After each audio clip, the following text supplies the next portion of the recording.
Abantu bonke bamthandayo uNkulunkulu ndalama kumlandela ufunayo ukuthi izinto zenu zihambe kahle zikhanye lo khona abantu bafikile namhlanje ufika kubonga nemisebenzi yami ngiyibonga iyenzayo misebenzi yakuthi umuntu abe nenhlanhla misebenzi yakuthi umuntu athole imali athole umnotho ngoba ngishilo ukuthi ngiyazi kuya elwandleni ngiyazi ukuhlanganisa na ngosazana siselwandleni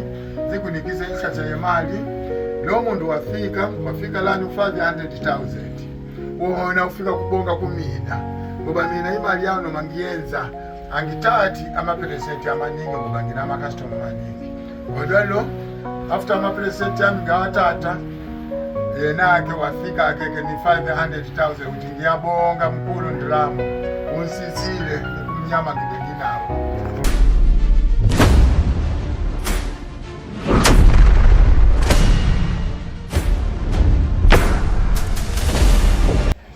Sanibonani babukeli nabalandeli besiyabonga TV kunina nonke siyanibingelela lana sisesigodlweni sisikababa uNdalama umkhulu Ndalama njengoba sasike safika ekuqaleni njengokwenza umsebenzi wethu wokuthi sihambe sichecka zonke izigodo zezinyanga ngoba ziningi inyanga esezinamanga lapha ngaphandle ezithi ziyakwazi ukulapha zithathe imali zabantu kanti izinto azenzeki lana njengoba sasike sakhona lapha uMkhulu Ndalama sizobheka sizohlola umsebenzi wakhe namhlanje njengoba silapha sikhona-ke futhi esigodlweni sikaMkhulu Ndalama njengoba esibizile ukuthi azobheka-ke umsebenzi wakhe njengendlela asichazela ngayo nathi futhi siyazibonela ngokwethu ngokomsebenzi wakhe naye uzozichazela-ke naye ukuthi lokhu okuphambi kwakhe ekuyikona asibizele kona ukusima kanjani kufike kanjani naye azikhulumele ngokwakhe. Mkhulu, Yebo. njengoba usibizile silapha. Yebo. Ukuthi usibizeleni? Hayi ubiza kwami lana isigodlweni sami sala eThekwini ngikubize ukuthi ngikukhombisa ukuthi abantu bayazi kufika lana kumbonga umsebenzi wami lo ngiyenzile ngishala ngiyenza njalo ngoba nginamsebenzi ngasho ekuqaleni ukuthi mina igubu zami lezi siyazi ukukhanyisa umuntu abe nenhlanhla yemali igubu zami lezi siyazi kumvikela umuntu amabhizinisi yakhe athola amabhizinisi athola amathenda abe nemali manje abantu bayazi kufika kungibongela bafike namhlanje ekseni bangibongela ngoba uyabona le mali leyo ingangaye ebanki lapho bafike nayo kungibongela yonke le mali iphuma kumuntu oyedwa lo le mali leyo ufike kwa customer lalilodwa ukuthi ngiyabonga mkhulu izinto zami ziyavumela zihamba kahle umelele zonke konke ngoba uyabona lezi igubu zami ngiyakukhombisa kangaka ukuthi uzibone igubu zami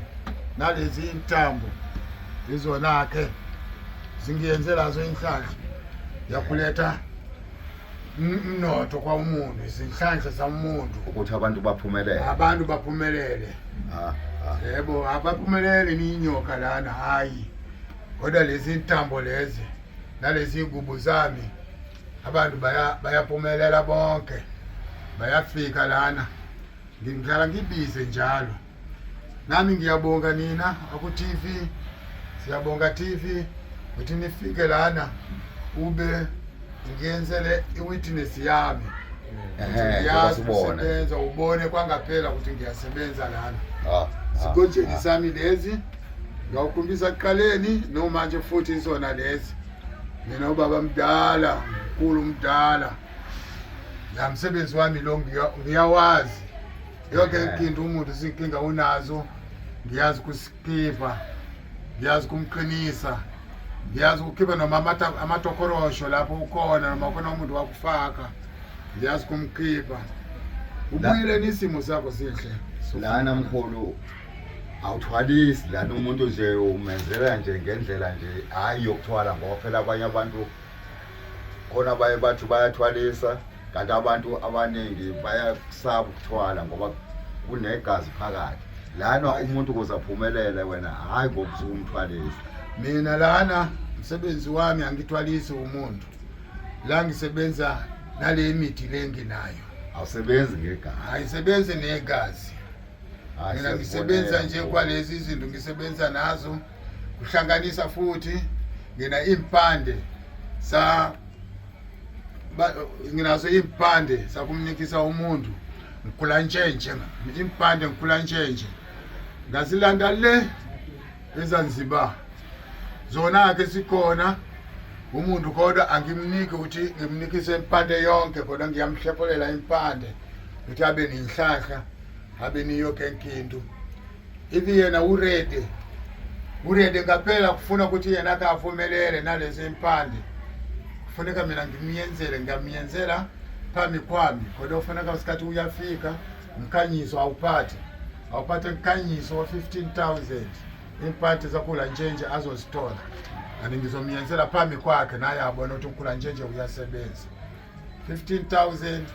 17,000 ivi uyakhala 14,000 indaba yakhula njenje leyo zinhlahla zinye zonke ziqala ku 8,000 kufika ke lapho ndizovumelana khona kuningi uzobuza kunamba yami le indala leyo ya 082 3999 ama 9 yawu 3 buza lapho 732 le namba yami lawuthi tingakwazi kufonelana tibuzane yini uyidingayo uzoyithola ngaphela imina balaleli nababukeli izona ke izinamba zakhe umkhulu Ndalama lezi asezishilo nathi sizibuka ibonele ngawo ethi amehlo njengoba sibona nje na konke okwenzeka la ekhaya sithi kunina ababukeli nabalandeli be siyabonga TV ningafonela kuyona ke yona inamba yakhe umkhulu Ndalama lena ayikade ninika yona ufuna usizo angeza lapha kuyena uDr Ndalama sesibonile sasibonela nathi ukuthi ngempela konke kuyenzeka njengoba sasikhona lapha eqaleni into ezabuya ke namhlanje ngoba sibizoyena ukuthi ke sizozibonela siziprovele konke okwenzekayo namanje siyabona napha abantu ngaphandle belindile nathi nabo ngoba basazofuna usizo thina ke mkhulu Ndalama sibonge kakhulu ngokusamukela kwakho nokusibiza futhi ukuthi asizeke manje sizozibonela ngokwethu lokho wawuvele kusitshele khona eqaleni siyabonga mkhulu usale kahle sihamba kahle ke nani mina ngibongile kakhulu ukuthi kunifike lana andi ube ama witness yami kusele ukuthi linye ilanga ngizokubiza siye lapho olwandleni ngiyazi ukukhiphela izinto zonke zona bafakwa abantu la bagangile la mnyaka ngishala ngisebenzisana nelwandle kakhulu futhi khipha izinto zonke zamabhathi ngiyazi ukubiza ngosazana zamanzi ukuthi sifike sithinikise emcebo leyo nto leyo iyona ikathinikisa emcebo kakhulu ningosazana zamanzi ngiyakucela ke wozani ungavuthala ungavutelwa ungalimali woza la ekhaya kwaNdalama ndifike tisebenzisane nani ke sibonakale ukuthi abelungu awusaza angabe uthi mnotho usikwabelungu kuphela mnotho kufana kube nathi kade tisebenza lapho amafemini ama-company ativumeleli lutho woza ngalana sibonane nami siyabonga mkhulu hayi sesicela indlela usale kahle hayi siyabonga Thokoza